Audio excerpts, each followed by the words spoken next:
Indiana Hoosiers Live 73, Brad, presented by FanDuel. We've got Big Ten win totals to talk about. We've got programs calling out Indiana football. We've got a lot of basketball on the horizon, and we've also got the World Baseball Classic. First pitch just happened, I guess, and we're still sitting here talking Indiana football, baby. So we'll start it off, Brad. First of all, how you doing? Doing great. Brackets out, so I've been thinking a lot about hoops lately. Apparently got the World Baseball Classic going on. Couldn't have chosen. I guess it's good to wrap it up today. Let's just say that. That was actually great scheduling by them. We're going to take care of Venezuela. It's going to be all good. And, I mean, we'll see. I mean, we better. It's our sport, you know. Be like losing in basketball. But, yeah, feeling good. Can I surprise you, Brad? Because I told you about 6 months ago we were going to make a really big deal out of this moment, and then it came and passed, and I completely forgot about it. But do you know what is significant about this date? March 17th. What's significant about this date? This is the 53rd straight week of Indiana Hoosiers Live, hosted by me and you. I've been here every single week, but you have. I mean, but 53 straight. Yeah, weeks, I went out of town like one time. You also slept in after the ODU game, but who's counting? But no, 53 straight weeks of Indiana at the Voice of College Football content from us, and it's like. It's funny. I remember talking to you about it 6 months ago, being like, I'm going to make a huge deal out of our 1 year anniversary, and we're going to do all this stuff. And I don't know, nose to the grindstone. There's just too much to be done when it comes to Indiana football. So it kind of just came and went. But I think that just kind of goes to show you how much there is to talk about in the world of Indiana football, is that you could just blink and all of a sudden it's been a full year. And here we are still cranking out content and doing the damn thing. So shout out to us, Brad. It's kind of a cool moment. 53 straight weeks. Yeah. I guess it's like a birthday celebration almost, right? Like, I mean, technically last week was, right? 1 year plus one. Okay. Yeah, you're right. You're right. So 53. Did our first episode come out March 17th on live? Because we used to be Season Side. I think you can't celebrate the 1 year on Indiana Hoosiers Live without shout out to Sigs Inside days. You know? Well, I mean, technically the birthday of Sigs Inside, whatever the Twitter account was created in like April or May, but our first episode dropped, I think, on the 4th of July or July 5th. Love Voice of College Football. Glad they give us free StreamYard. Pretty fun doing these shows with the live chats. It's pretty great. I have fun. I think it's a good move. I wish we could have kept the name though. You know, it's one of the. We stream through it still. Like we're streaming through the Sigs Inside Twitter account. I think we're having issues with the Facebook stream for the Voice of College Football, but we might be live through there too. And obviously we're live on YouTube. So all that good stuff. But yeah, I remember being like semi-nervous about like being live and changing the show and all of that. And here we are a full year later, and it doesn't even feel like it's any different. So yeah, it's cool to be presented by FanDuel. That's pretty cool. So very cool. And then we'll have the head honcho on next sports book of choice. We'll have the head honcho on next week, Mark Rogers. Mark Rogers created an all-time Big Ten rankings, shared that with us today. Obviously, as our audience knows, Brad created the Blue Bloods rankings a couple weeks ago. We can match up. Yeah, we're going to match up. We're going to put the Blue Blood rankings. We're going to put the all-time Big Ten rankings head-to-head. We're going to have Mark and Brad chat it out, and it's going to be a really good time. So that's going to be next week. Yeah, I'm going to show them the list. It's going to make sense. Because we have Indiana at 4 above Nebraska. So we'll see where he puts Nebraska. That's the real wild card. They got 5 claims, which doesn't matter, but they do have their one app, which is good. They made a title game back in 2001. Derek Crouch and the fellas. They do have qualms because they were really good in the 90s, which is like just missing the cutoff. You know, it wasn't like they were like Notre Dame 70s. You know, I guess Notre Dame did win in like 85 or whatever. But all of Nebraska's claim titles came post 1967, which is, you don't see that too often. They really were a modern new blood for their time, really. Kind of came out of nowhere. So, yeah, I'm curious to see. They're also below Oregon, Nebraska. So that will be really interesting as well. Then, I'll be funny to talk that out with Mark. That'll be next week. So definitely tune in for that. Because it's like I can't rival Brad's encyclopedia-esque mind for the sport. And so when he goes on these like Pac-12 memory of the week-esque tangents, I just sit there like the rest of us probably and are just like, yeah, sure, Brad, like tell us what you're talking about and remembering. But Mark is one of those people who actually has the base and the knowledge to be able to respond to those conversations. It's really interested to have those two against it in the same chat and talk. Like me and Jackson Johnson. Like, if you guys missed the Alabama preview with the Alabama boys over at Alabama at the Voice of College Football, fun show. Probably one of the more fun shows I did all year. Because I just like doing it with other hosts, just like the Iowa show. And what are you trying to tell me, yeah, Brad? You don't like me? Jackson Johnson were hitting off, No, it's good, but sometimes just the two of us, it's good to mix some people up because the whole reason why we started the show is to be like it was two fans at a bar. I get it. Well, speaking of two guys who started a show for two fans, like adding more people to the bar is fun.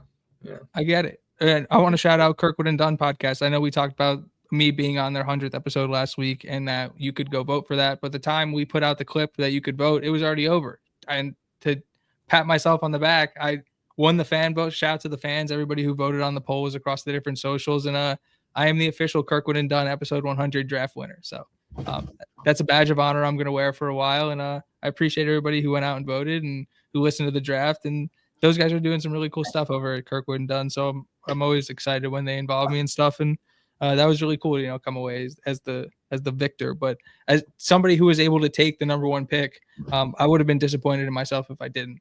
So I really felt dialed in, and it's like preparation breeds confidence. So I was definitely prepared. Yeah, you dominated dude, John Wooden, UCLA.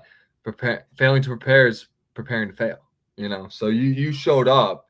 You got turncoat sitting across from me today. It's okay. I'm just saying that's something. Okay, that's something Signetti would also say. All right, yeah, it all starts from that. Talk about preparation. Indiana football, most prep team out there. That's why they beat the piss out of you. Let's talk about the Big Ten win totals, Brad, because that was the big thing that came out last week. Obviously, we're super high in Indiana football. We were staring at that number, kind of wondering which direction they were going to go. I think I mentioned a potential 9.5 number that people would smash if it came out. FanDuel dropped, again, the official numbers over the last week. So we're going to get into them. Start with Indiana. 10.5 was the official number for the Hoosiers, Brad. -118 for the over, -104 for the under. That's a pick 'em straight across the board. Where does your head sit when you hear 10.5 for the Hoosiers? I mean, it seems right. I mean, you got to bring up the difficult schedule, right? So most years, in years past, we've had 4 real games that we'd like highlight before the year. Like, these could be really challenging for us. These could be really challenging for the teams. These are the potential scuffs on the gauntlet, because we were on it like year one, right? Like, we were thinking 8-4, and it was really those 4 games: Nebraska, Washington, Michigan, Ohio State. Then you go on to last year.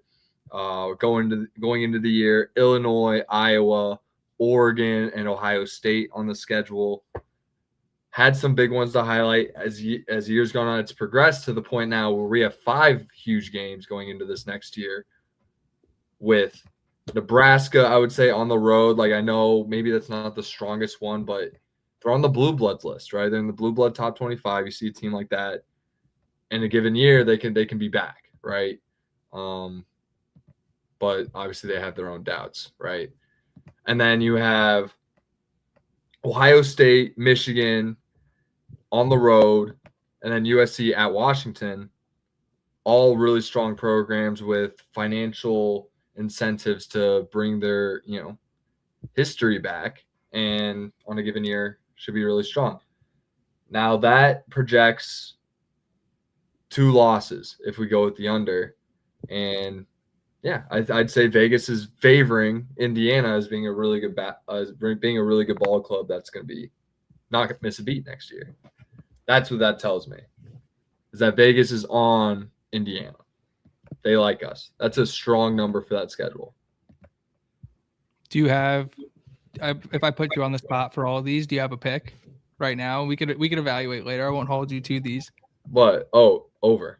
Yeah, I was thinking the same thing. So I'll say we'll pick all these and we'll reevaluate later. Yeah, like if I'm going to take shots, like I feel I can chalk up the Nebraska win. And with Ohio State at home, like that's the only team that you could argue really of that list of 5 that's better than us. Now USC could be the other argument, right? As a team that could rise and be a playoff contender. But we get them at home as well. And then you have Michigan, where another team. I don't know. Between Michigan, the Michigan game is the one that I feel like is the trickiest on the road. I feel like Michigan, perennial 9-win, 10-win team at this point, even especially with Whittingham now at the helm. That's not going to be an easy game for us to go on the road. Now we did go to Oregon, so I feel good about it. But it's like, welcome to the show. At that point, like we're on a win streak, maybe, right? And yeah, I like the 10.5 number. Now that's kind of where it is. I feel like they're seeing, really comes down to USC, Michigan, Ohio State for Vegas. Is kind of what they're saying. Yeah. How do we get out of that? We'll go Illinois next, Brad. Do you want to have a guess at what the number is, or have you seen these? Or are these going alphabetical order? Now it is, but I wanted to go Indiana first. Okay. Illinois losing a quarterback. That's big. It's like 2. So you gotta put them at like 7.5, 6.5. Master of the eye test nailed it. 7.5 for the Illini, Brad. Okay. Said it right the first time. There we go. You want to pick? Honestly, you want to break down the schedule? I feel like I have the schedules up, so I might as well just rip through them. Pull up the Illinois schedule because it's plus 136 over, minus 168 under. So Vegas likes the under here. Bielema was mouthy over the last couple of days on Twitter, responding to a graphic about Indiana basketball, talking about, is this real? And got dunked through the floor by collectively through Indiana Twitter, led by Hoosier Huddle, which I thought was hilarious. But so they get Ohio State, Michigan State, who's going to be bad, but a program that will invest money into the program. I'm kind of in on Michigan State. They will. This is why the blue blood rankings are helpful, because it's basically showing you who's going to spend their money. Michigan State's one of those teams that will spend their money. UCLA, Maryland, those are schools to be determined. Need to see it. Chesney guaranteed a Big Ten championship for your Bruins, Brad. So yeah, he's just trying to put up a Signetti bravado. But you got Nebraska, Iowa. Iowa's not in the blue blood rankings, so they're kind of the tricky one. You just got to remember that they're good, every year until Ferentz leaves, and then who knows? I don't know. The schedule seems favorable for them. I might be biased in terms of what they're losing a lot. So it's like I like the under. UCLA. Gut check under here. Gut check under. The Iowa Hawkeyes. Because I did go 6.5. Yeah. Big Ten's tough. Big Ten is tough. They're not like returning a bunch of guys, and they went like 8-3. All right, like. All right, let's go. Let's gotta go faster. I'm asking you, and you're sticking. You're all right. We got Iowa at 7.5, Brad. Don't even look at the schedules. That's an over. It's always an over. They're getting to 8 wins no matter what. No matter what their roster looks like, no matter what their team looks like. As long as they're gonna beat someone. Yeah, they can beat anyone. So that's an over. Over. These are it's all gut check. It's all off the dome. Like whatever you're feeling about the team is. And we got Maryland, 4.5. Actually, kind of like the over. I'm a Loxley believer. What do you want from me? I am a Loxley guy, so I gotta go over here. They bring a lot back. They have a lot of youth, which I feel like they kept. That feels like an over. A lot of these I even feel really good about. Like I might have to go to the FanDuel Sportsbook and bet responsibly. Michigan over under 8.5. It's basically a pick 'em, but FanDuel leans under. Over. Can I tell you? I mean, you know what I texted you the other day, but part of me feels like there's a world where it just goes poorly at Michigan. at least in terms of like how the current pieces on their team fit with the new staff that they brought in some way, shape, or form. I'm not that surprised that it's slightly favored. Yeah, it could go really bad. I think I'm going to take the under. It's 8.5. Yeah. Is this one where we should go to the roster schedule? No, off the dome. We're speed. You're like, we got to speed run this, and you're like, we got to go to the roster. No. Michigan got checked. I don't feel good about the over, so I might have to go under. But I don't feel good about doing a Michigan under. You know what I mean? Like, it's Michigan.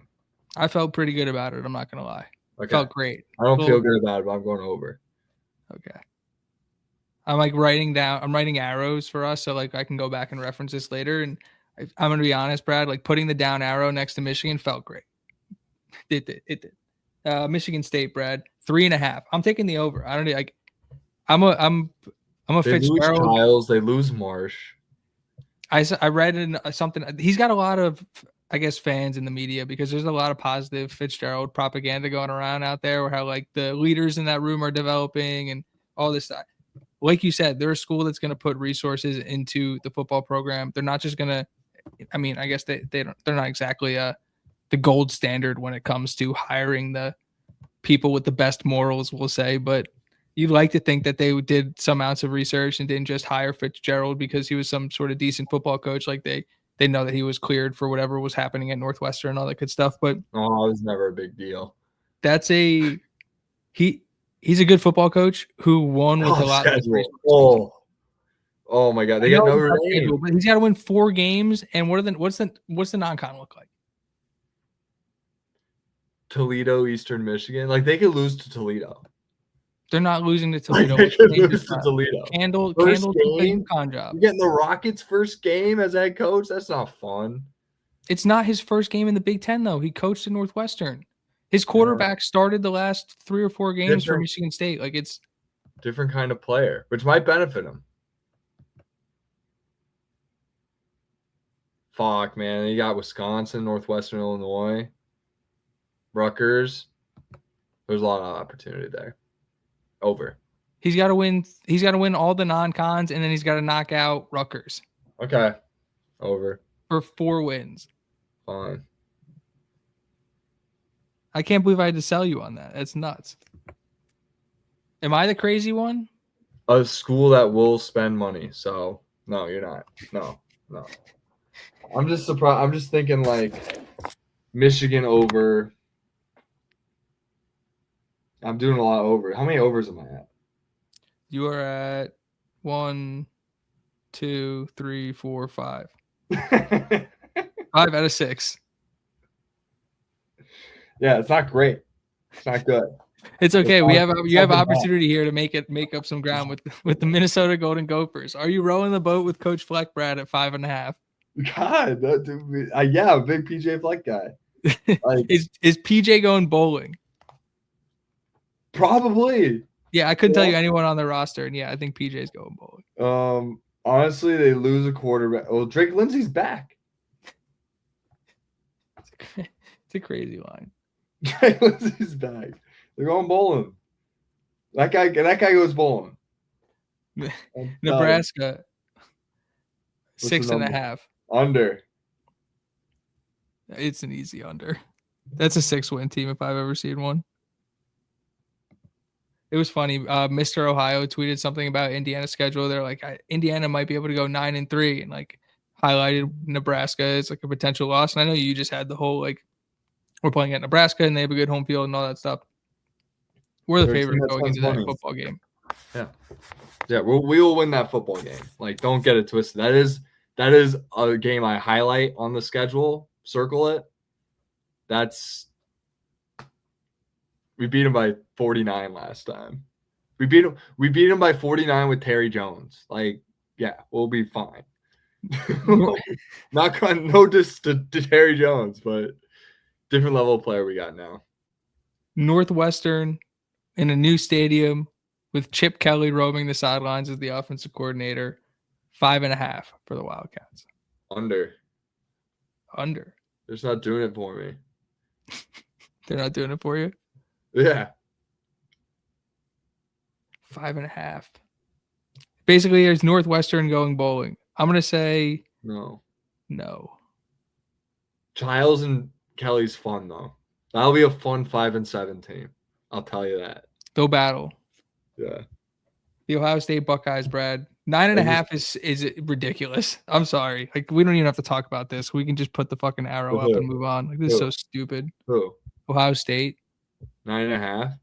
Really It's basically, is it? Or do you think they're losing to Texas? Because we think, or at least I think, Indiana's beating them. So does Michigan beat them and does Texas beat them? Is basically what this is asking. Michigan could beat them. Michigan could beat them. I think 9.5 is crazy. Crazy. They got Oregon too. Really? Yeah. Ooh. It's a tough schedule. That's the number, Key. That's why we look at the schedules. I know gut check, like, yeah. They also I don't care. I don't care, Brad. They also go to USC. I don't care. Go to Raleigh. I still don't care. This is going to be one of, if not the most expensive roster in college football. I don't care. 9.5 is nuts. They're winning 10 games. It's coming at the expense of Oregon. They go to Iowa. They go to Iowa. Geezer. Come on. I don't care how expensive your roster is. They're going to Iowa. Nope. Their kids playing football. They are. Yeah. And they have adults coaching them. And they're going to be really good on both lines. And they're going to have an adult playing quarterback instead of a child. And they're going to have the best receiver in the country. And like, they're going to be good, dude. Like, they're just, it's going to be hard for a lot of these teams to keep up with them. Yeah, it's Ohio State over. It's Ohio State. What are we talking about? I hate giving this much praise to them, but 9.5 is insane. Over. Tough schedule, though. I don't hate the number. No, it's just I didn't realize Oregon was on there because this is all gut check. Oregon, Texas, Indiana. I don't go around and look at what other schools are doing. I only focus on Indiana, but it's just like 9.5 for Ohio State just feels wrong. If you're a hater, you could easily make an argument for 7 and 5. Like, go ahead. If you're just a not a Julian Sagan guy, like how unrealistic is losing on the road to Texas, losing on the road to Iowa, losing on the road to Indiana, losing on the road to USC, and then losing to Michigan. It's not unrealistic. You didn't even mention Oregon. Crazy. You didn't mention Oregon. It won't happen, but it's just not crazy. Did you mention Oregon? No. They beat Oregon in that scenario. Yeah, that's tough. Speaking of the Ducks, Brad, 10.5. Everyone's all in on the Ducks. Check over. Like, that's a team that I think is likely Indiana, Oregon undefeated in the Big Ten title game. Like, no, if I have Ohio State as an over, I can't have Oregon. That is the only team I would hear an argument for not putting Indiana 1 in the preseason poll. That is the only team I would even hear about. And their O-lines could be better, could be worse. We'll see. They lost both coordinators. The quarterback comes back, but the line is the D-line comes back. A bunch again. The D-line comes back. They bring back a good receiving pair. They have a lot to work with, and they go through the portal like they do, and they have 4 or 5 stars to backfill that as well. They have a good structure with Dan Lanning, who comes from Georgia.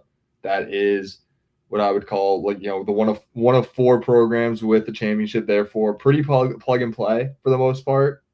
Like, Clemson won an ACC championship 2 years ago. I don't want to hear, recency. 10 wins and under, though. Yeah. I don't think this is undefeated. I don't think this is an undefeated level football team. It's funny not to put it completely on Dante Moore, because I thought he had a really vulnerable piece. I don't know if it was today or yesterday. It sounded like me last year, where he opened up and talked about how hard it was to play quarterback as an 18-year-old. But I just watching what Indiana was able to do to him. Unless he got significantly better, that's just not an undefeated team.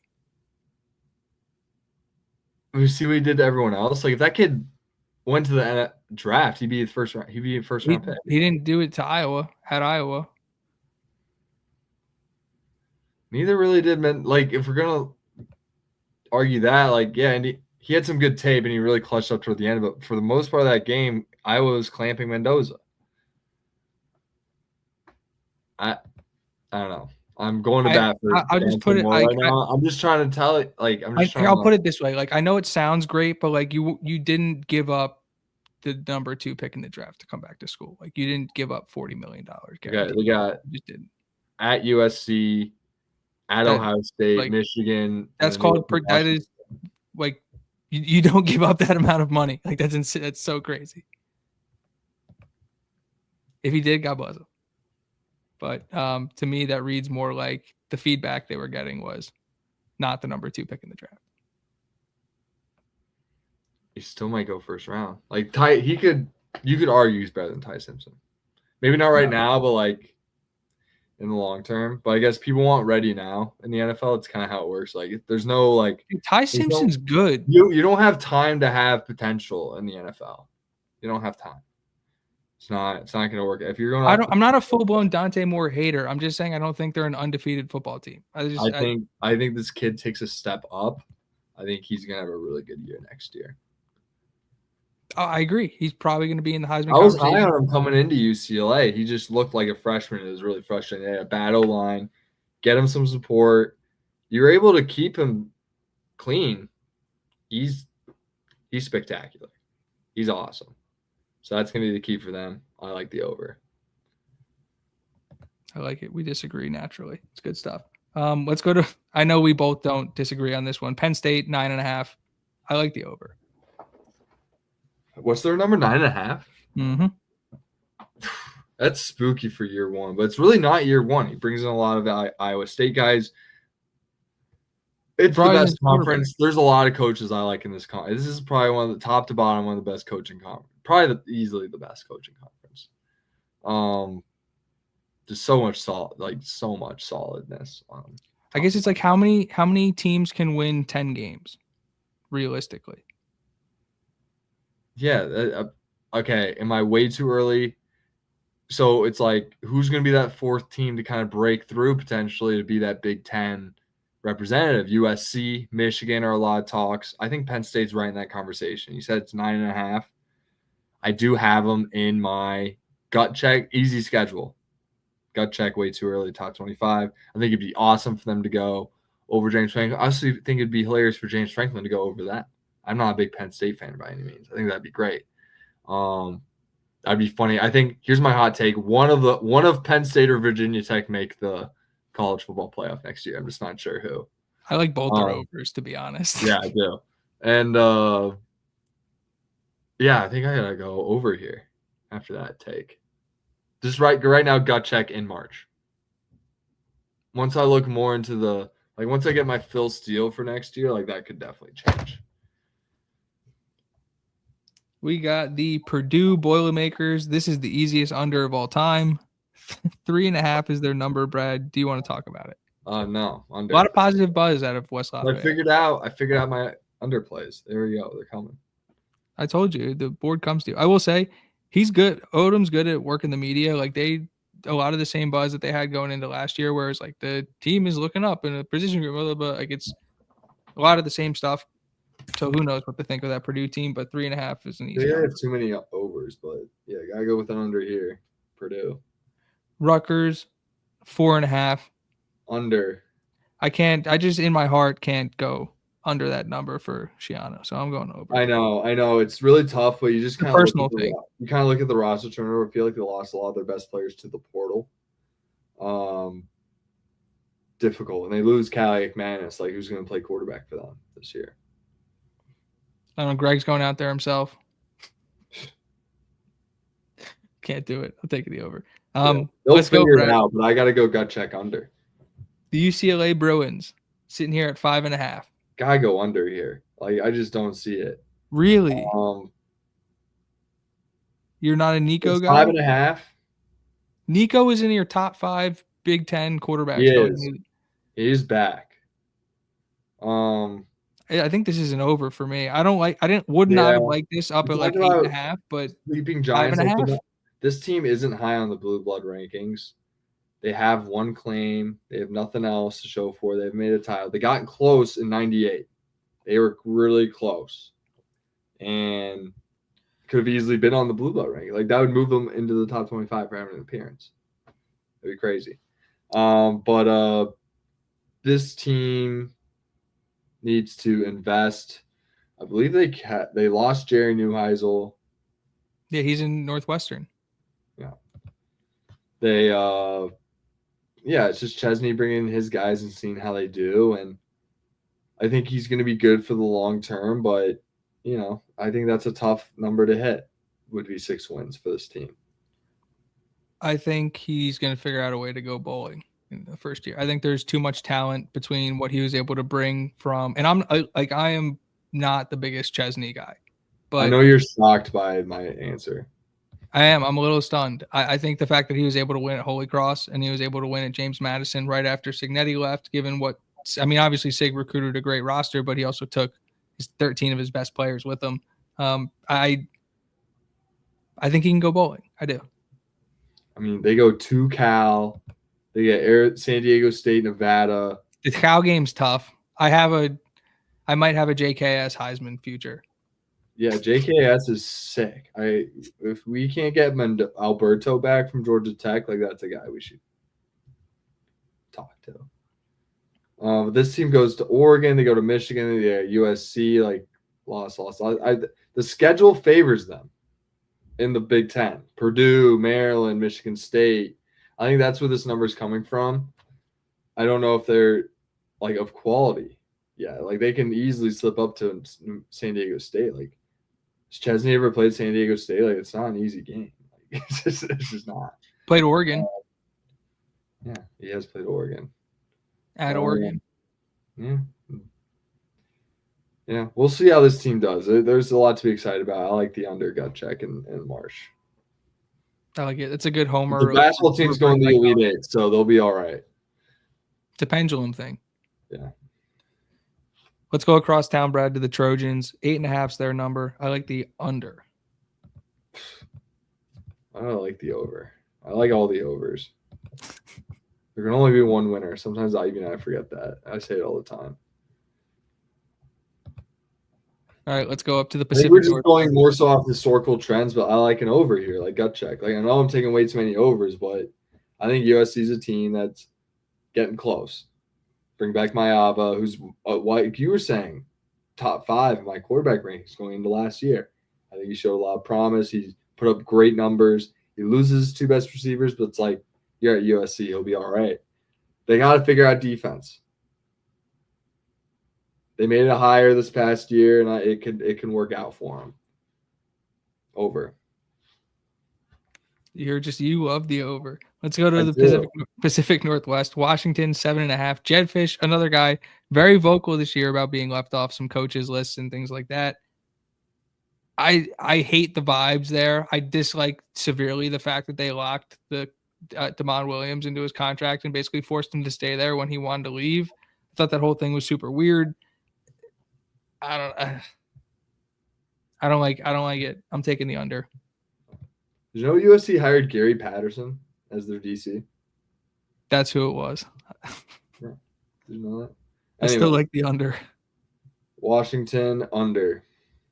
Bad vibes all around, man. I'm prepared to be wrong there, though. And I do want that's the one road game. I like Jedfish, but I want to go out there. Good.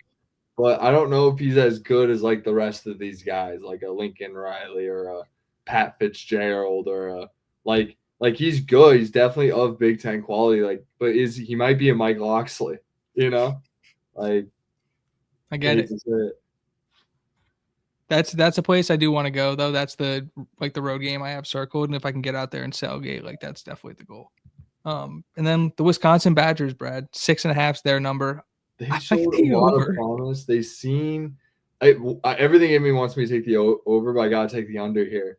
They feel like they're gonna break through and get to 6-6. That's what it kind of feels like to me. Who's playing quarterback this year? Colton Joseph. That's fun. The defense is looking up. It's pretty fun. I don't know, does that guy get you to 8 wins in the Big Ten? Is that what you're telling me right now? He's good. He can 6.5. 6.5. He's gonna be fun. He's gonna get to 7 wins. I like the under. I think there's 6. Can I tell you why I like this number? Why? Because they opened the season with Notre Dame.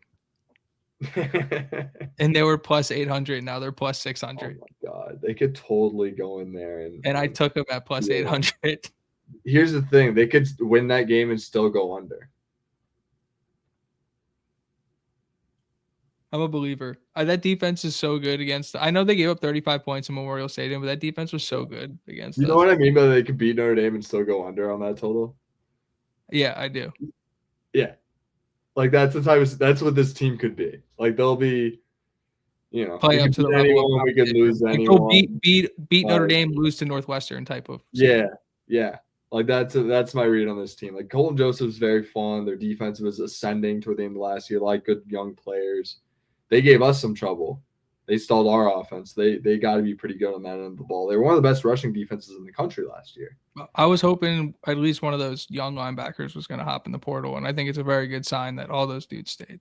Yeah, I wanted one of those guys. They're good. But who knows? We're going to be breaking down the linebacking core in a little bit. And yeah, those are the over-under. There's some drop-off in seniority, if I had to put it, if I had to describe it. Not necessarily. Yeah. We got a good lineup, but we'll get to it in a second. We got a little bit of smoke to get to, but yeah, that's the over-unders. We'll circle back on the over-unders after camp or maybe after the spring or something. We'll maybe going into fall. I think there's going to be some shadow portal movement that changes some of these lines, but yeah, but then we could address it in the fall. Yeah, that's fair. But yeah, let's get into the smoke. Let's fly through the smoke, and then we'll get into the rooms because I know there's a basketball game you want to catch and all that good stuff. But I can't believe I missed this last week. But like 4 hours before we went live, Yogi Roth, Rhett Lewis had an interview with Kurt Signetti that went live. That was phenomenal. If you haven't listened to that after us, go check that out. Again, very, very much worth your time. I think it was, I can't remember the name of the channel that it was through, but if you go to Yogi Roth's Twitter or Rhett Lewis's Twitter, the links are all posted there. You can go check that out. Brilliant interview. Yeah. We got a Pro Football Focus stat about Elijah Surratt. He had 11 touchdowns versus single coverage last year. That was the most in FBS football.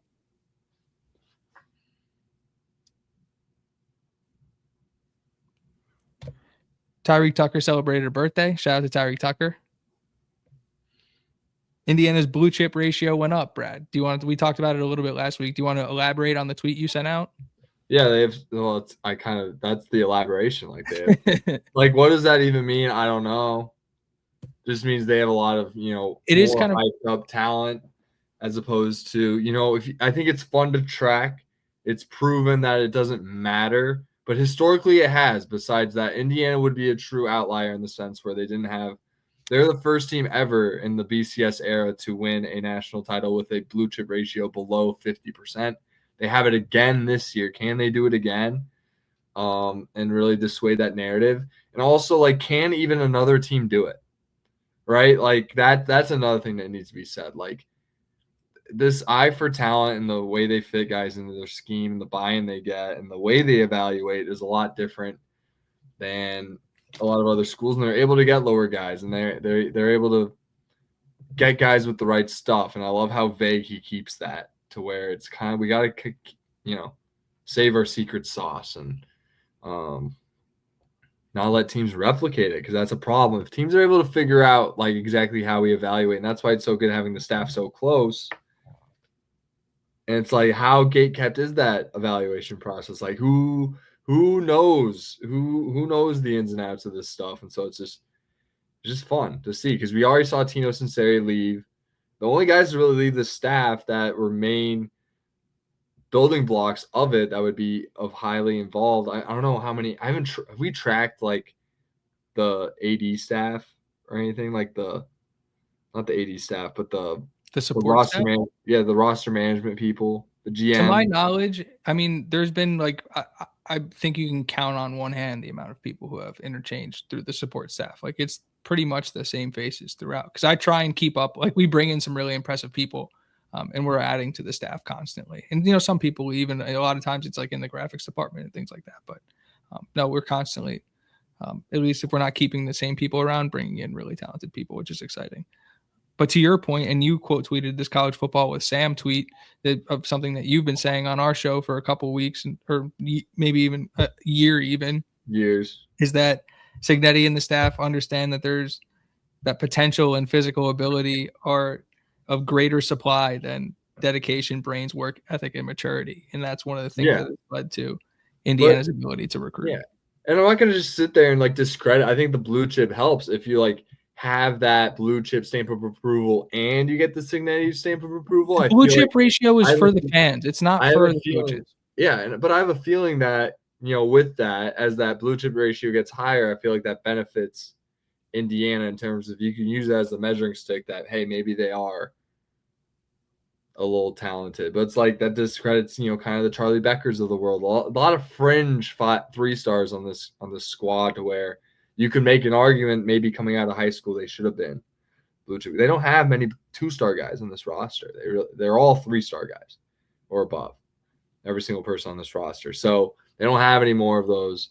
Besides Roe Hardy. Roe Hardy's the only one. Who's the best player in the country? Yeah, who happens to be the best player in the country. So goes to show you. Micro again, Speaking of Charlie Becker, we got the video posted on Twitter of Charlie Becker and LeBron Bond doing I don't know what kind of agility drill that was, but if you don't know much about LeBron Bond's background in high school, he's a track guy. Like, he's not a slow individual. And like the size difference between Bond and Becker it's not small. And so for Becker to be the faster guy in that drill is utterly ridiculous. Goes to show how quick and how athletic that guy really is and how much work that dude's put in. Because like you just said, he wasn't a blue chip guy. Like his athleticism is surprising a lot of people outside of the Indiana room, that part is not surprising. Yeah. But I told you he's going to run 4.2 at the combine next year. But that video was part of a larger set of videos that the Indiana football team released through Instagram. And in the Instagram video, we got guys benching, and Turbo Richard was one of the guys benching, and he was putting up 3 plates. That's like, he's a running back. Still, 315, dude, for a running back is crazy. I always remember the edit of DK Metcalf in that PMT interview with Aaron Donald. He's like, I can bench more than you. And he's like, and they're like, oh, Aaron, how much do you bench? He's like, 500, like 500 pounds. People are like, oh my God, I can't believe aliens exist. It's like so casual, too. They've existed the entire time. They play professional sports. They're in the NFL and the NBA and the MLB. And like they are amongst us. We watch them on TV every day. Goddamn aliens.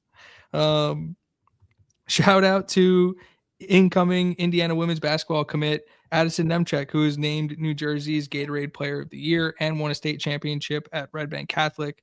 So again, I got to keep shouting out the Caseys on this podcast, which is kind of disappointing, but she'll be a Hoosier soon, which is awesome. But that is not a small accolade for a basketball player. And so shout out to Terry Morin and the women's basketball team. Things looking up for the Hoosiers. Yeah, no, that's a Gatorade Player of the Year is very prestigious award. Probably the most prestigious award you could win in your state as an athlete. So, and New Jersey is an underrated basketball state. I know a lot of people don't like to give it credit, but to play in the conference that Red Bank Catholic plays in and to dominate like she did was really impressive. Obviously, I mean, Gatorade National Player of the Year or Gatorade Player of the Year for New Jersey and McDonald's All-American. She's coming to Indiana. Yeah, probably going to be a really good player in college. Top 25 in the class, Brad. Like she's. But this is a football show. And again, shout out to our friends over at Kirkwood and Dunn who sent the research department on a quest this week, came back with Indiana and UCLA are the only 2 teams to have, I believe it was an undefeated season in football or basketball, or what was the stat that they put together? They're the only team to have an undefeated season in both football and basketball, which is just funny because it's like 6 schools that have gone undefeated in basketball. And then just like, like 3 of them have football teams. University of San Francisco might have an undefeated football season. But yeah, so I thought that was funny because it was basically the Brad Loomis clash of college athletics fandom. UCLA, Indiana, there you go, boom. It's all coming up, Brad. Hold on. I think it might be. Hold on. I'm onto something. Hold on.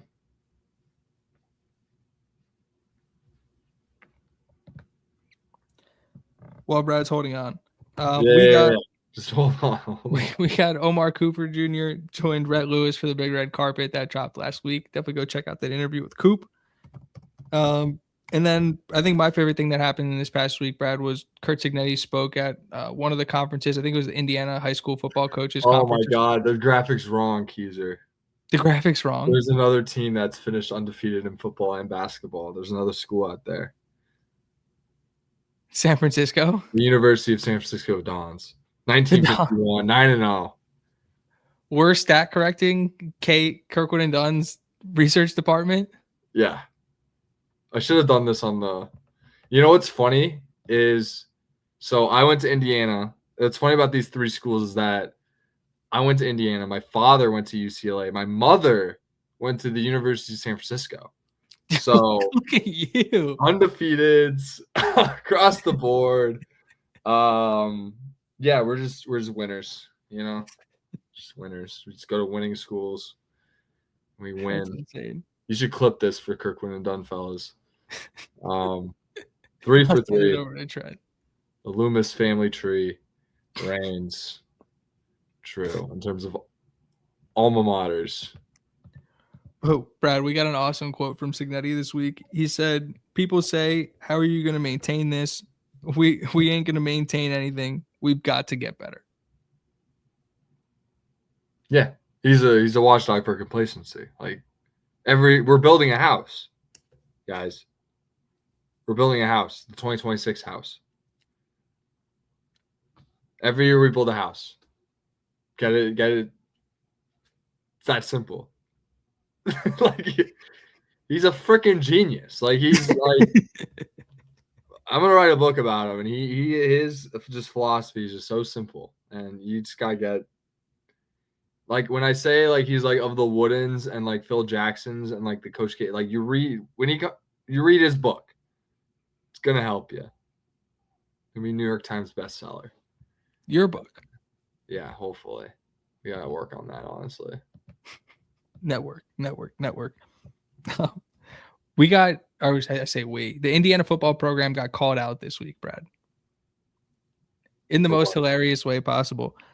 Big shout out to the UMBC men's basketball program, who's back in the tournament for the first time since 2016, 2018 or whatever, when they upset Virginia and that whole thing. And their Twitter account went crazy back when they made the tournament the last time. And so naturally they pop back up. And one of the things that they did when they made the tournament the last time was called out Alabama football. Because obviously when like the We Want Bama chants and all that good stuff. And so somebody tagged the admin account and was like, "You're going to call out Alabama again? Like you have to." And they were like, "No, like we actually want to call out a relevant program." And they tagged Indiana football.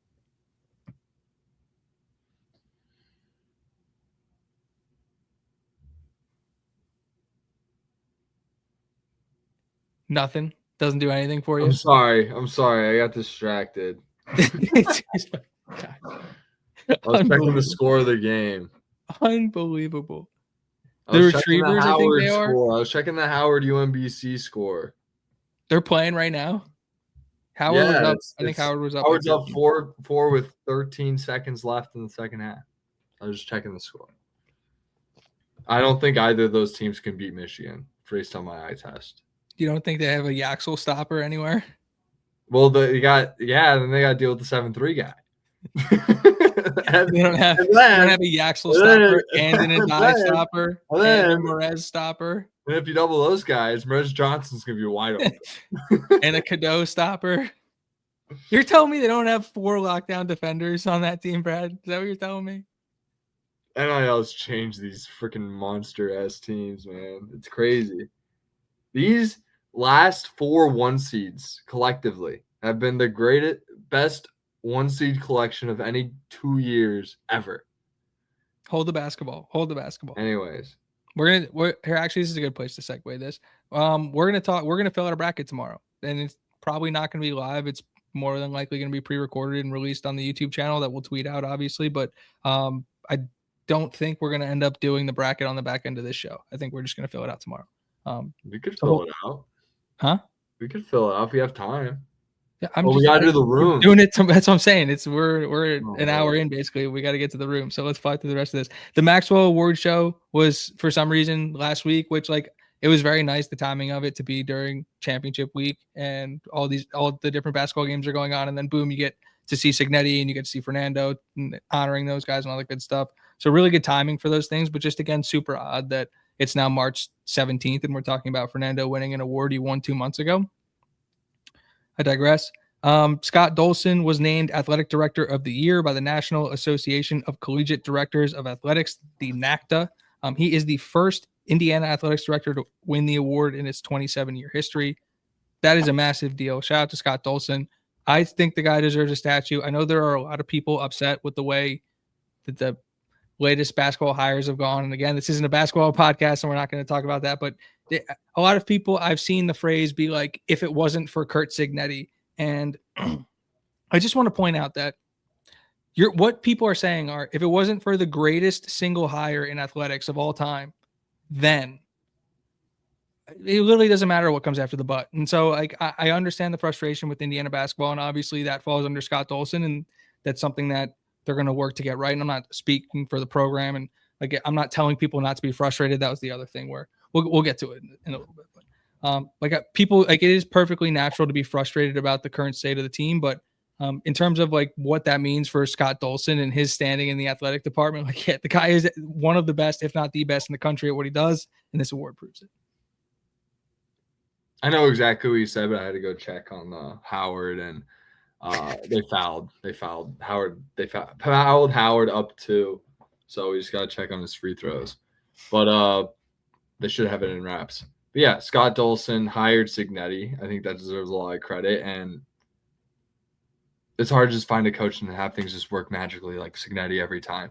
And I think people think the AD job in college is easy, and it's, you're just able to do it, and things should just, there can only be one winner. I say that all the time, but I think obviously Indiana should be winning. Indiana basketball will eventually be winning again. They put too much investment into it. It's just going to take some time. It's not going to be, Rome wasn't built in a day. Like, yeah, it's been really tough, but he's only made one basketball hire in his tenure.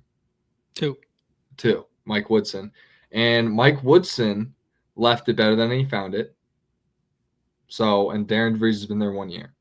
So, yeah, I went back and I listened to me, you, and Pundit talk about the hire basically a year ago. And the takeaway was, regardless of how the first year finishes, he's not going anywhere after year one. And so you can't really even evaluate a new head coach, especially in the Big Ten, after 1 year. So,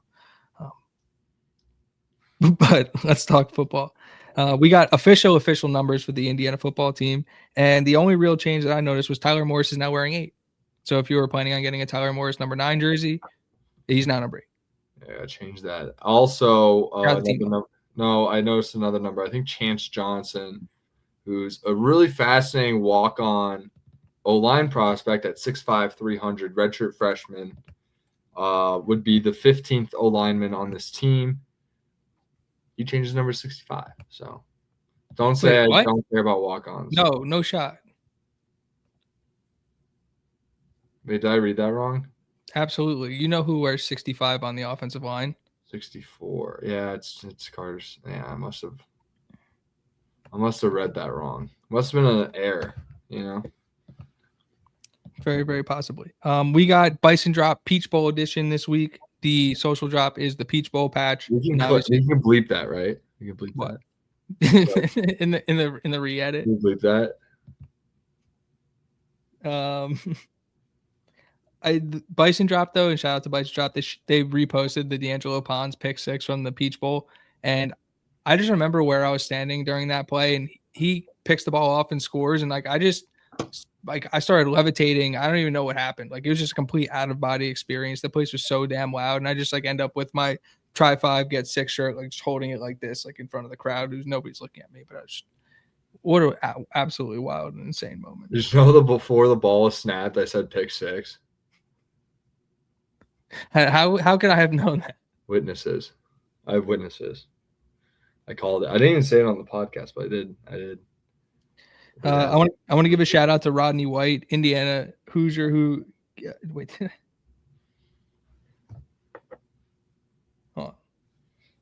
Yeah, he came back to his high school team, went back and gave Chick-fil-A to the guys.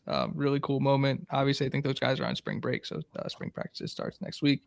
Hoosier Huddle posted who are the returning offensive players and defensive players you're most, or like one player you're most interested in seeing. My offensive player was Ademola Ajani.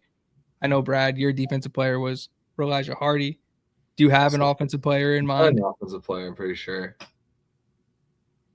Oh, I guess maybe I didn't tweet about that. Because mine was going to be Byron Baldwin Jr., but Hoosier Review. Shout out to Hoosier Review, which is an awesome account on X if you don't follow Hoosier Review. Yeah, it's probably so it's not named who? Not named Becker or yeah, not named Becker. BB. I like it. Because he's coming back from injury. Maybe Tyler Morris. But BB, just because I saw him play. And then who's your defensive player? It was going to be Byron Baldwin Jr., but Hoosier Review tweeted it out. And so I was going to go back to the drawing board. Then I saw I was going to post Ro Hardy's locker room, like the thing that the jersey number thing that they posted out today. But then I saw you put Ro Hardy in the comments. And so I was like, oh, all my bases are covered. And so best player in the country should be. I was going to sleep on it, wake up in the morning, drop something, reignite the engagement for the tweet, all that good stuff. That was going to be my plan. Sleep on it and hope it comes up. I don't even want to talk about this. We'll move on. It's basketball related, and if we get to it later, we'll get to it later. But there was some stuff whatever. There's that Matt Brown posted fiscal numbers for the fiscal year 2025 on the timeline, and to his credit, went out of his way multiple times to try and correct people who grab the information and use it in an engagement farming style of way. But basically, people used his other accounts, including like Front Office Sports and Sleeper Sports, and a lot of Sleeper, I guess it's kind of like in that gray area of are they credible or not. But Front Office Sports should be more credible than this, where you just pull the numbers and basically made it look like Indiana spent $32 million on the basketball roster.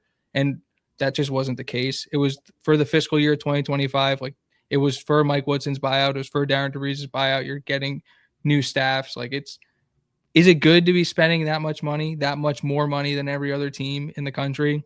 No. Was it as bad as the information was presented, to the point where multiple reporters on the Indiana side, including Colin McMahon, who was the first place that I saw it, like really put out a strong correction to the way the data looked? And my whole point to the tweet that I made, where I was like, the national media uses this stuff to punch down on the Indiana program. I don't have an issue with frustrated Indiana basketball fans. Like, if your number one passion is Indiana basketball and you're watching the product that's being put out on the floor and you're unhappy with the way they're playing or the way the year progressed, like that's your, like, people have more than earned that right as basketball fans. Where I have the problem is when information is spun to be to then become misinformation. So then people are now taking something from credible places that should know better and are using that to add fuel to the negativity towards the program. Like, to me, that just becomes a little bit unfair. And so, like, there's enough self-hating going on in the Indiana program to where I don't like to throw a bone to these national media places that are also going to kind of join in on this punching, when we kind of just need to pick ourselves up off the ground and move forward. So you fell for the rage bait. We got mogged.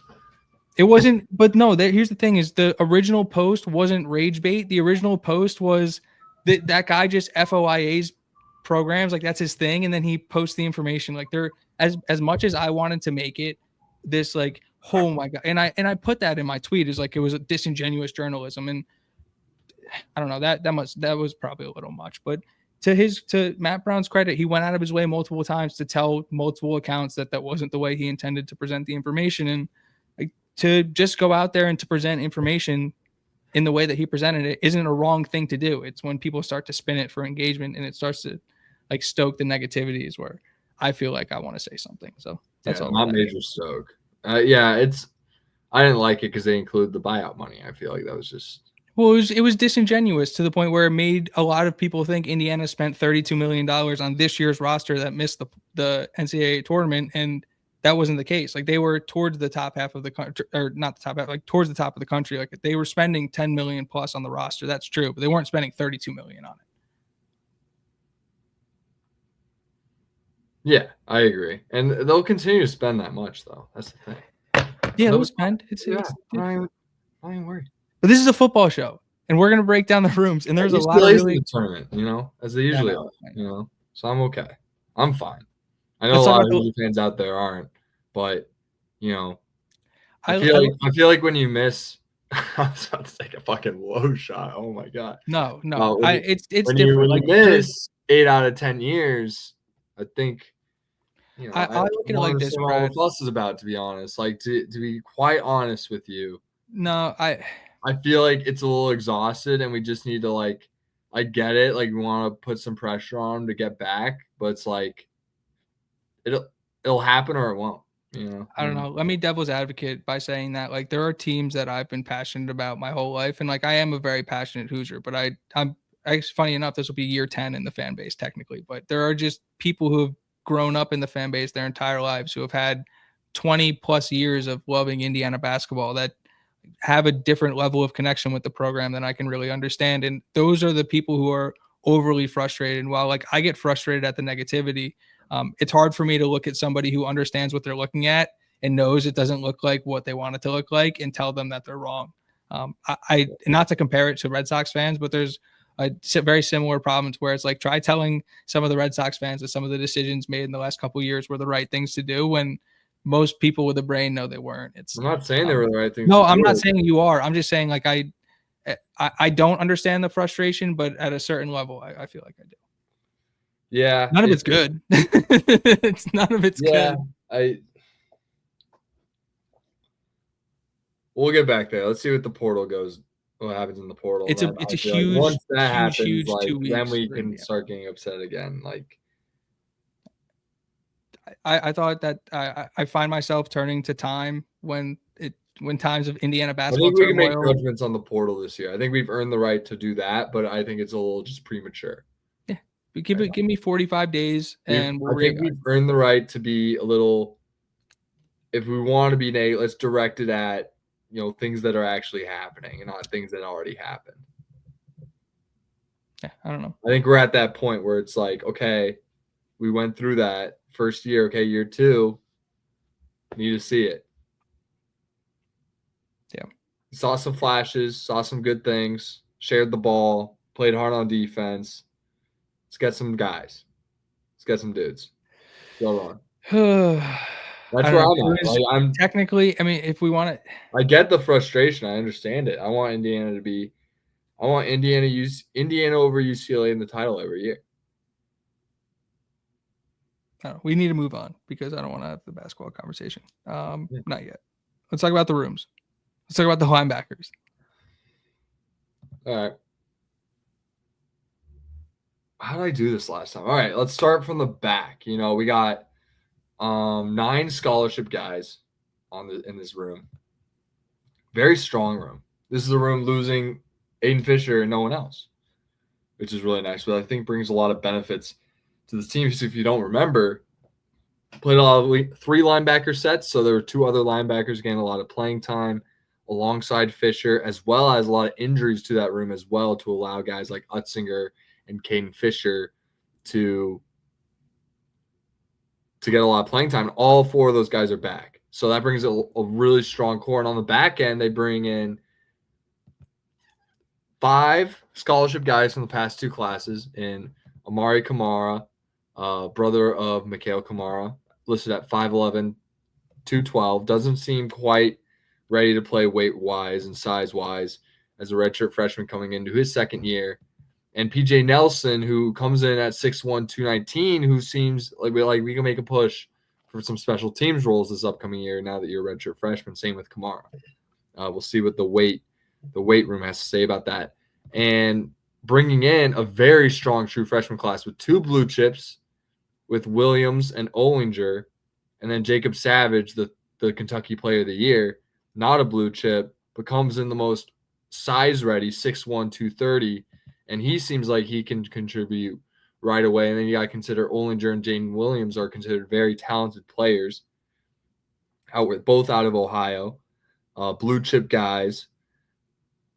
Should make for a very strong young core to build off of. And now we alluded to those Wisconsin linebackers. Now we potentially wanted them. Wouldn't make sense this year, but maybe this next offseason, we'll see how these guys develop within the program, see if Olinger, any of these five guys can carve out roles. I want to highlight the three true freshmen and Nelson. I feel like they can really carve roles and make names for themselves early on. I feel like Olinger, and especially with Williams coming in at 205, might be a redshirt year for Williams. But Olinger, Savage, and Nelson are guys that I can really see contributing on this team this year. And that's really strong to see from your 3-4 deep that you have. And this group is very talented. I'm with you, and not to cut you off, but we talk about a lot how like the defensive back room was our favorite room last year. And I get those same feelings when I look at these three freshmen like that are potentially lining up in the middle of this Indiana defense for the next like 3-4 years. Like it becomes really, really exciting. And then which with Jaden Williams, like I know he's 205, but that's a run and hit guy. Like that's a see ball, get ball guy where we know that this staff is unafraid to play people who are ready and willing on special teams. Like that's a dude who could play on kickoff. Like you could tell me I'm not so certain it's going to be a redshirt year for him. Like all those dudes are really talented, bought into the program, and like that's a unbelievably exciting room. Those three guys specifically, that freshman class is ridiculous, and it's hard. It's becoming really hard to pick favorites when you're looking at the amount of talent that they're bringing in. But man, like those three are as good as it gets across the country when it comes to bringing in three guys together. It's a really strong class, and obviously they brought in Farmer last year, who transferred really quickly out of spring, and they only retained PJ Nelson. So bringing in a strong class like that to kind of backfill what's going to happen on the front end, where they have 4 guys probably going to leave next year, with 3 fifth-year seniors in Utzinger, Turner, and then obviously the starter, all Big Ten guy, Isaiah Jones. And then you plant that with a true junior, Elijah Hardy, who's going to have a decision to make after this year as a starter from that championship team. Now going to be potentially a 2-year starter on an elite level football team. And all 4 of these guys were on the 2024 teams. They've been around Cignetti for a long time. These are Brian Haynes' guys at this point. This is Brian Haynes' room, and that's why you should feel so confident about the freshmen on the front end. And obviously, but we're just going to need some weight gain, because across the board, you just see, you got to get to 230, with those 4 guys I mentioned at the top. They're all hovering around 230 pounds. You got to get there to go see the field with this group. And, Nelson, Olinger, and Savage seem to be the closest there. So they should be good depth on the back end, but really don't need to really go too far past these 4 guys. They can play. They've all played a ton. They're very talented.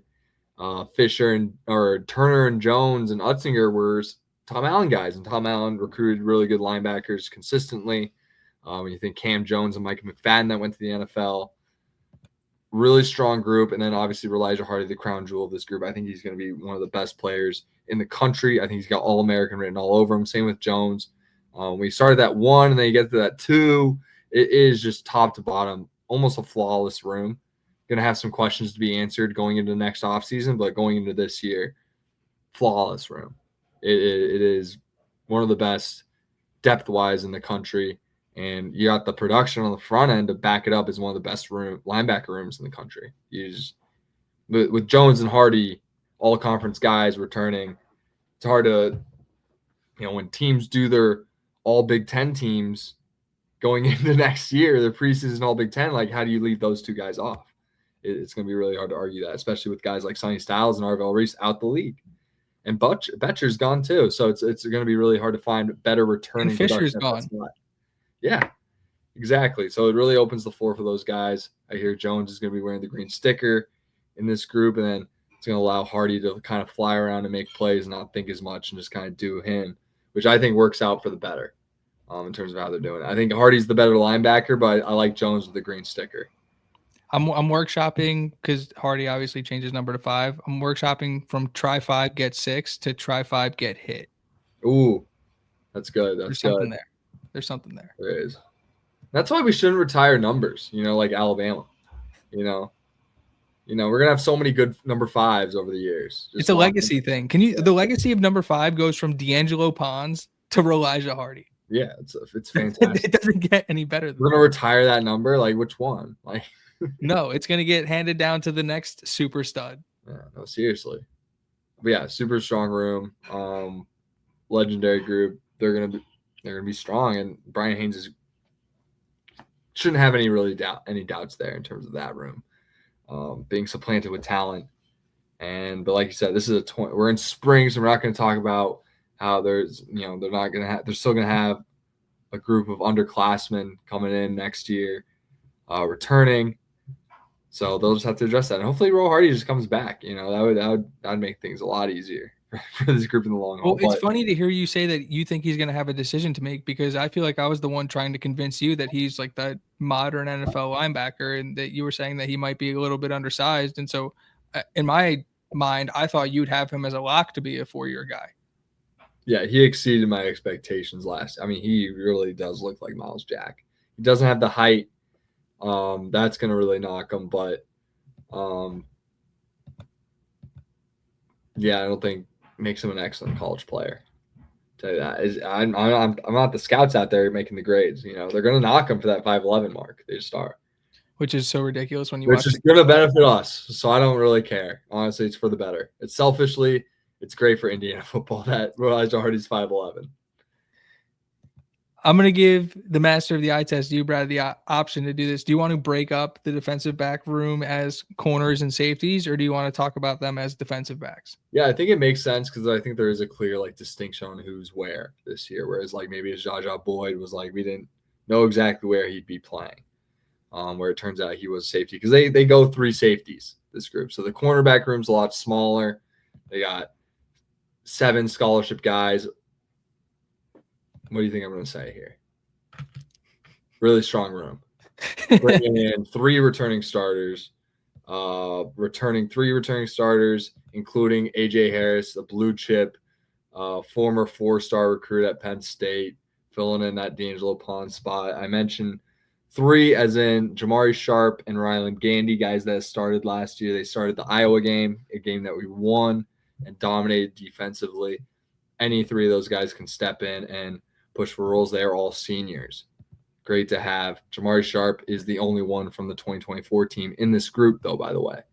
And on the back end, they have true sophomore Jalen Hollywood-Bell, a redshirt sophomore, Carson Williams, transfer out of Montana State, and Zachary Smith, a redshirt freshman who we are very high on. Number 19, had really good film coming out. Him being in 3 deep, I think, is just scary, just giving him more time to develop. This is yeah, they have 3 seniors coming back, but it's do they even need to hit the portal at this point with this level of talent? Carson Williams started on a national championship team last year with Montana State.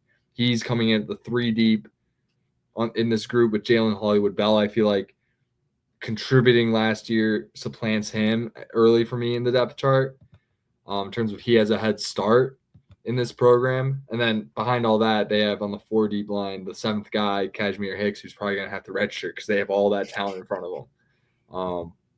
Who comes in at 162. Is definitely going to need to just develop and grow within the program for his first year. Definitely a redshirt year for him. Number 26 in your program. But when you talk 19, 3, 0, 27. That was up 4 and 22. They have 6 corners that I feel are playable at this point. And that is really exciting to see. I think Hicks is wearing 27. Most approved in spring. Yeah, I'm with you. I think the level of experience and depth that they're bringing in this room, Jalen Hollywood-Bell is somebody who me and you have been talking about, who D'Angelo Pons went out of his way to talk about on the podium, who probably won't be the starter to open the year, because you have Jamari Sharp, starter on a national championship, and AJ Harris, 3-year starter in the SEC, 2-year starter in the Big Ten. A guy that was supposed to be in the draft this year. Done guy. This is not we talk about trying to replace D'Angelo Pons and how hard it would be to do that. If you're going to go in the portal, this is about as good as you're going to do. in terms of replacing someone like that. So glad they brought him in. And then you bring in Ryland Gandy, who's been in the program now going into his second year, who started at Pitt 2 years ago, and he started last year in the Iowa game. Like this is a deep, strong group, and they might have 3 NFL corners. Like that's crazy in this group. It's not that crazy. They might have more than not even including Bell. I'm saying 3 guys that will probably go to 90 mans next year in 2027. Yeah, it's impressive stuff, and you're right. It's a deep room, and it's coached by a great position coach in Rod Ojong, and it's like they're as good as anybody in the country, athletically, technically. Like that is a really, really impressive room. Yeah. Let's talk about the safeties. A group of 8 scholarship guys with 2 contributing safeties on this group, whether it's special teams or making a 2 deep last year due to red shirts and things of that nature and injuries. You bring in,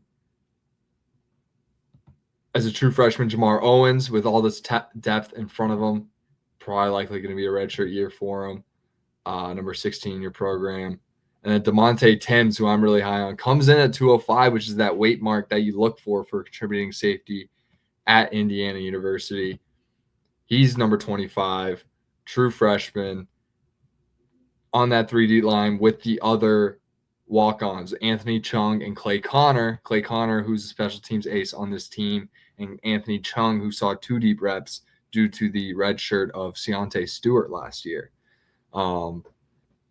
Where they didn't have this much depth. Now they got crazy amount of depth. Like safety going into last year was like, we got Bryson Bonds out for the year. It's like, who's our 2 deep? It was literally Anthony Chung last year. We were a little more ineligibility away from having a real problem at safety with that Bryson Bonds injury. And shout out Brian P. Lawton. That's why we brought him on the show. We had a depth problem at this room. And now with Garrett Reese, who was that other 2 deep safety, being a redshirt, being a true sophomore this upcoming year, someone we were really high on, had a lot of experience last year, had a really good film coming out. We were really high on, was a low-end 3-star, like wasn't really pushing for 4-star status, was one of the lower-ranked guys in this group where that shouldn't tell you anything. Like this guy can really play. And then you have Byron Baldwin, and then Ciante Stewart redshirted. He's coming in 6'1", 203. A guy you thought was going to be playing corner. I told you safety for the mountaintops. No, it wasn't corner. You said he was going to be playing corner. What did I tell you I thought he was going to play? I said he was playing safety. I said linebacker. He was rover. He's got a lot of rover to him. I said linebacker. Which most of these safeties can. And what's good about our safeties are that they can all cover, which is really nice. I think that's a big theme with these guys. They're a lot bigger than our corners, but they can all cover. That's always been a big theme with his group. Whether you want to go Asbury, Terry Jones wasn't the best cover guy. He's really good in the box safety. But then when you want to go, and that was a kind of a different looking team. You know, they bring a lot of versatility with the rover being able to guard. Shout out Devon Boykin last year, being fantastic in that role. Amari Farrell and Lou Moore, very good one-on-one cover guys. Farrell got burned a couple times, but for the most part is a good ball hawking safety. Just had a difficult year last year, which benefits us because he's back as the only guy from this room on the 2024 team, 2-year Signetti veteran. Bringing in Preston Zachman, an absolute stud from Wisconsin, was a linebacker recruit coming out, moved up to safety. Just flies around, but don't let that fool you. He's great in coverage. He is basically a Amari Farrell clone, is how I describe him playing. And then Jaquan Sanks comes in more of that rover cover guy type, 5'10", true junior out of Cincinnati. So that's very strong for this group that we have an underclassman in this group that could potentially be coming back, in addition to Byron Baldwin, a guy who I have highlighted as a returning starter because he is of that level of player. It was almost like we were trying to find ways to fit him in because we had the injuries with Baldwin, had the injuries with Bonds, and that's why Anthony Chung was able to get a lot of, tick. And this group brings a lot of playing experience, brings a lot of talent, with Farrell and Zachman being true leaders in this group, and then Sanks and Baldwin kind of being the younger contributing studs in this group, and then we'll see how kind of Ciante Stewart and Garrett Reese can carve out roles for themselves. And then you got those two great walk-ons, and then Timms could be pushing for stuff with him coming in the weight he has. So I think he has an opportunity being ready now, quote unquote, right, physically. So yeah, a lot of potential for these guys to move up. It's just gonna be hard for Timms to move up past that. He's gonna be competing with, Ciante Stewart and Garrett Reese. So we'll see how he does out there. Byron Baldwin seems to have a primary role to where he's more pushing the Sanks and the Farrells and the Zachman. So a lot of good competition going on. Great. I mean, this probably isn't going to be a shock if you listen to this show, but if it's your first time listening to this show, this might surprise you. But there's a chance Byron Baldwin Jr. is just the best player on our football team next year. But yeah, that's the craziest thing about this is him being on my two deep, and he might be our best defensive player, not named Ro Hardy.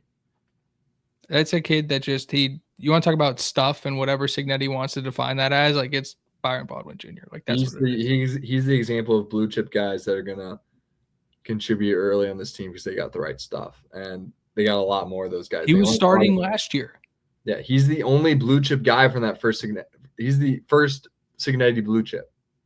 All these other lower end blue chips that they didn't get through the portal are guys that they brought in this last class. And there's a few of them, but for the most part, like Byron Baldwin's going to be that first example of what happens when a blue chip comes to Indiana. It's gonna be so sick, dude. Oh my god, I'm so excited. Yeah, that's it's so hard because it's funny. You could point to the offensive line, you could point to the defensive line, you could point to the linebackers, you could point to the corners, you could even. But I might just circle the safeties. This Ola Adams room is probably the best room on the team. It's a great room. Even the wide receivers, wide receivers too. Like Hanks is probably a stud. Like that's he's not some guy that's played a ton of football. Like he's just started early as a freshman. Like Signetti probably saw some Cincinnati film and was like, "Who the hell is this guy?" And found, like, where does he find these guys? It's pretty crazy. And if his evaluation stays up to par, I mean, this is a scary, like, just overarching on the defense. Like, this is a scary defense, top to bottom. It's gross what they've done. The depth is just way better than what it was last year. And then obviously on the front end, they could just match what they had last year. Obviously they got to replace a lot, but it seems like they did enough in the portal to potentially match that. And that's just a recipe for success as that team went 16-0. So it's just about executing. Like obviously they're different humans. So like there's that aspect. Like, are they doing all the right things at all times? I'm sure they are. It's just not, they're building a new house, so to speak. So it's, it's just a different team. But the talent's there. The returning Signetti guys are there, like with Sharp and Farrell and Hardy, Landino, Tucker, Jones, and Dukeway. Like Signetti came to this program with 13 JMU transfers, and he comes back in with 16 guys this year that have been in the program for 2 years under Signetti's reign. And I think that brings a lot that needs to be addressed, more so than even the blue chip ratio. Yeah, dude, Signetti's scout and their ability, like if the longer they keep their own guys around, like that is the biggest indication of like, you really don't even need to go watch the huddles when these guys commit. Is you just assume that they're really elite or going to be really elite or are really hard workers. If they're not, they're going to be in the portal. And and this staff's going to get the best out of them or they're going to transfer. And it might not be 100% hit rate, but it's going to be better than everybody else in the country by far. Yeah, it's actually insane. Yeah, it's a gross group, especially when you take into consideration the depth that they have with Connor and Chug, who are redshirt juniors, like grown men at this point, contributing on special teams, allowing alleviation of roles, so to speak, where we did have to have a lot of starters play on special teams, probably because they're the better football players. Now we have really good football players on the back end, depth-wise, that can maybe push for those special teams roles as opposed to having to play Fisher and Pons. Not saying that's like not a fun thing. I like blocking punts though. Yeah, I do. And if Carson Williams can do it instead of Jamari Sharp, I'm all for it. Yeah, that's fair. Let's talk about the specialists. We'll round out the roster because I believe I couldn't get a definitive answer on this, but it'll come out this week. I want to say spring practices for Indiana start next week. If not, it's the week after. So I think this is a perfect time to kind of wrap up the room. And then obviously next week we'll talk to Mark Rogers about Blue Bloods and all that good stuff. But I think this is a perfect time to wrap up the room. So let's talk about the specialists. Yeah, so we've covered offense, we covered defense. Both groups looked fantastic going into it, but it's a 3-phase game, and we just great segue into this because we just talked about the amount of depth on this team, top to bottom, how it's a lot different from last year. So, like, as a unit, regardless if they're playing starters or 2 third-string guys on the special teams units, they have the personnel to be an elite unit in that aspect. Now, when you go to the specialists, very, very special group that they upgraded in terms of talent and seniority and just overall athleticism, which I think is really exciting. And when you break that all down together, this is probably the strongest special teams unit in the country going in next year, which is really exciting when you broke down all the other units. It's like they don't leave a detail unattended to.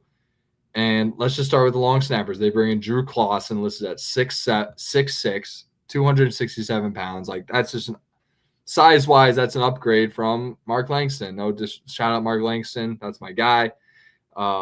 Big upgrade physically. Like, that's a guy that's going to be running down 6'6", 260 pounds on punt. That's a DN. He's running straight at your punt returner. That's a DN, dude. He's running straight. I'm a Mark Langston guy too, but he had to be $180. Yeah. He was like 215, 220. Yeah, it's a big upgrade. And then Sam Lindsay backing him up, walk on. He's been in the program a couple of years. We got Jackson Toll too. Jackson Tolley. So, like, the execution, the execution on special teams is going to be flawless with this long snapper. With this long snapper, he's fantastic at snapping the ball. He's very athletic, brings a lot of aspects to that group. Now we go to the punters, where we returned Quinn Warren, who's been our backup kickoff specialist guy, as we've had kickoff specialist issues for both years in the Cignetti era. It's been really weird. We've had to go down to Quinn Warren both years, where he's been kind of the kickoff specialist guy, and he returns as the backup punter. And then we brought in Patty McAteer, who's going to be the Brandon Frankie role, literally wearing the same number 35, and is coming in to be the guy that kicks it out of bounds on kickoffs every time. Which is great. It's a great role. Love that role. And then at punter, bring in Billy Gowers, another Australian guy. Love that. I always bring up the Utah story. Kyle Whittingham basically started this whole trend in college football, where he brought in a bunch of Australian kickers and punters, and they consistently year in and year out had the best special teams unit. This is not a new trend. This is not some fancy thing that Cignetti invented. This is him clearly just mimicking in the right ways. Billy Gowers comes in as a sophomore, 30 years old, just grown man punting the ball. We get him for 3 years. How great is that? And I love his social media follow too. Like, the guy is an awesome follow on social. And a kicker, we got a guy that missed 1 field goal a year last year in the Big Ten championship game. He's not a long range guy. That's why we have Patty McAteer. He's nails inside 50. He's automatic. And then Bryce Taylor comes in as I'm not sure if he's on scholarship, but Bloomington South kid as our 3rd string kicker. Redshirt freshman. He was a 3-star. Great room. Grant Kane is the special teams coordinator, and he's my specialist. He is the, I guess, forgotten man when people like to give praise to this coaching staff. But as tight ends coach, special teams coordinator, like, you think about how good Riley Nowakowski was last year. You think about how good Indiana's special teams unit was as a whole last year. Grant Kane is responsible for both of those rooms. So not surprising to see that the I's are dotted and the T's are crossed, and they literally have 3 or 4 long snappers, and they have 3 kickers and 2 punters, and they have all the distances covered. And yeah, when you give this type of staff the resources to go out and get the things that make them comfortable as a roster, like, this is what you end up with. You end up with high quality depth everywhere. It is unbelievably impressive to see what they were able. Like, if you go back and look at the Indiana roster in 2023, and you do the exercise that Brad and I have done over the last 3 weeks, and you break down the rooms and look at who's in each room and compare that to the amount of talent in the rooms now, It's crazy because I remember I used to do this on pen and paper. Now I do it on a Google sheet. And I mean, writing it down has a lot of perks to where you're actually thinking about these players every time you write them down. And just the amount of depth on the back end is just it's night and day. There's no detail left unfurnished. I'd rather have a Patty McAteer than some random senior tight end. Like they really don't leave any details. Everything has a purpose. They're going more athletic and younger at tight end for a reason. It's probably harder to get the tight ends they want in the portal. So they're building from within. There is no detail left overarching on this roster that is left unaddressed or accounted for. There's nothing. There's no holes.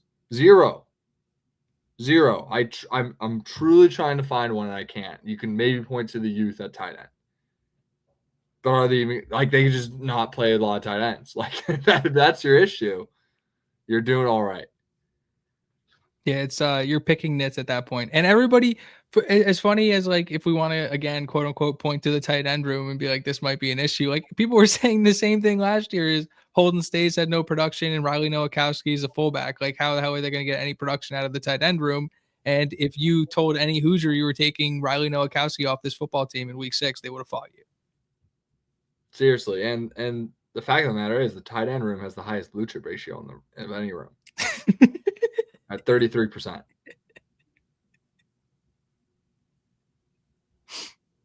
So keep sleeping on this Indiana football team, man. Keep sleeping on this Indiana football program because they're just building a monster.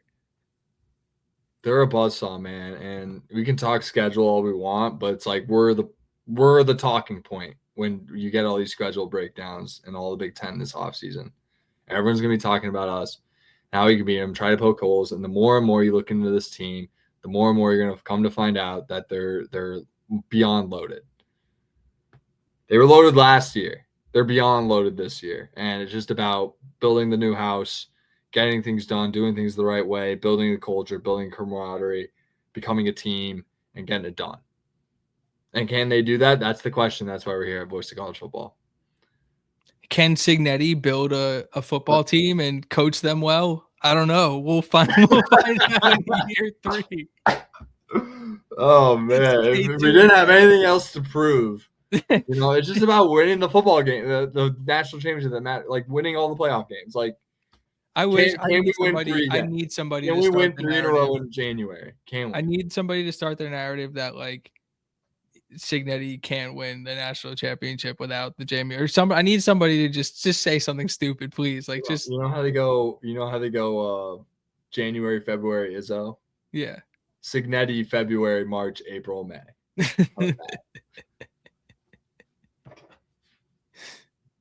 You got no disputes for me. You got any closing thoughts, Brad? He might not be great in December, but damn, he's undefeated in January. I'll tell you that. Hey, he's one. Has he played? He's 1-1. He's 500 in December. It's his worst month as a coach. Yeah, for sure. He hates December. He's ball humbug. Anyways, so I got to spend time with the family instead of with the film. That's not what we're doing here. You got any closing thoughts, Brad? On the rooms? On the rooms, on Indiana football, on the week. No, we're back. Like, watch out. Here we come again. Keep sleeping. Keep poking holes. It's only going to come back to bite you. Sure, yeah, maybe a nightmare 9-3. Nightmare. I don't put self-imposed limitations on. I'm saying nightmare scenario, they go 9-3. Nightmare scenario. Beyond the floor. Yeah, I said this after they lost to Notre Dame, but too many people thought that would be the end of like the Cinderella story. And what so many people missed is how they built that team and the actual process that went into it. And they're not like I hope they don't make the same mistake again, where it's like, no, the process is just being repeated again. And when you are really successful and do the same things that made you really successful over and over again, guess what the results are going to be? If you do the same things as the 2025 team, you will win it in 2026. The 2026 team will be very good. Yep. That's it really is that simple. And I wish we had spring access. Sure, you're close enough. We could get spring access. I don't think that would be hard to get. Okay, we can figure it out. I'll see. I'll talk to some people. I'll see what I can do. Any closing thoughts on the week, Brad? I know we already talked about it in the middle of the show, but me and you are going to sit down tomorrow, fill out a bracket, release the video. Probably not doing that live.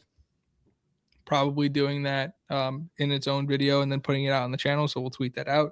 But any closing thoughts as we head into the start of the NCAA tournament, even if you want to say a few words?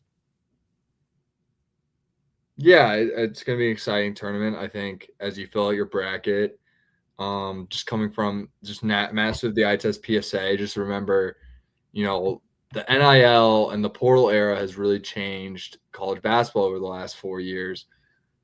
I would say these teams of the higher seeds are as good, if not better, than anything we've ever seen before. Potentially, I think I said earlier, this group of the last 8, as in the last 2 years, the 1 seeds, that collective group of teams are probably the best collection of teams ever over a 2-year span in college basketball. And with all that being said, I'd recommend going chalk. We're going to see some high level basketball, like some of those 4 or 5 seed matchups are going to be amazing. So excited to just watch some really good ball. Going to be rooting for my Bruins. I think they have what it takes to make a deep run, but you're going to run into the buzzsaw known as Duke, Arizona, Michigan, and I'm not taking the field. I know it's funny. I've been trying to battle against that sentiment all year, and I finally I don't know, it was an Evan Miyakawa graph or something or tweet that said the same thing, and I was just like, you were right. You've been right the whole time. You've just been, and this isn't just something new that you've been saying. This is something you've been saying for a couple months. Yeah, Duke, UCLA, Arizona, Michigan versus the field. Who you taking? You throw UCLA in there? Yeah, I think that's my new plan. That's crazy stuff. I'm excited to fill out. I feel like that's the only team that could beat one of those teams. Just the way. Maybe we will do it live. Huh? So maybe we will do it live. It could be fun. I don't know. Maybe let us know in the comments. I have no idea. But yeah, like I said, we'll be back with Mark Rogers next week, talking all-time Big Ten rankings from Mark versus Brad's Blue Blood rankings. We'll be back tomorrow in some facet, whether it's live, whether it's a video, building Brad's NCAA bracket.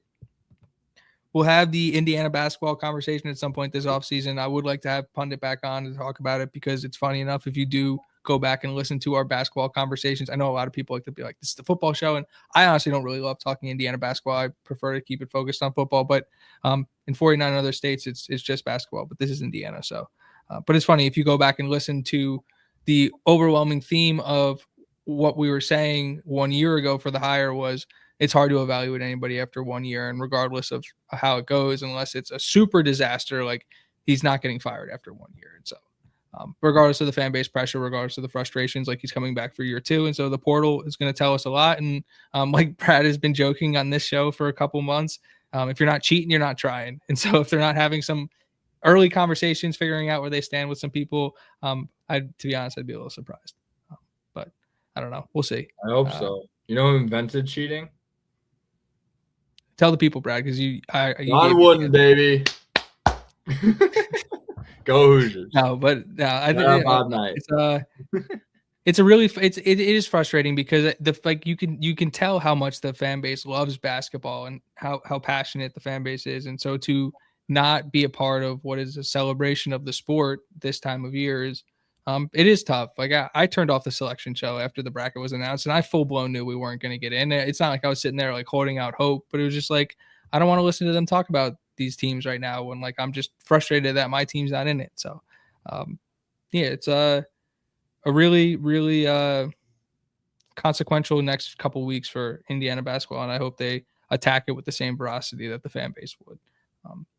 And we'll see. But yeah, we'll be talking about basketball tomorrow, and everything. There's always things going on in the world of Indiana football. So I appreciate everybody hanging out with us tonight. If you're watching I don't know if we got going on Facebook, on the Voice of College Football Facebook, but if you're watching on X, hop on over to YouTube. Please like, comment, share, subscribe to Indiana at the Voice of College Football. Follow us on Twitter at Alec Keyser. Follow Brad at Bradley_Loomis8.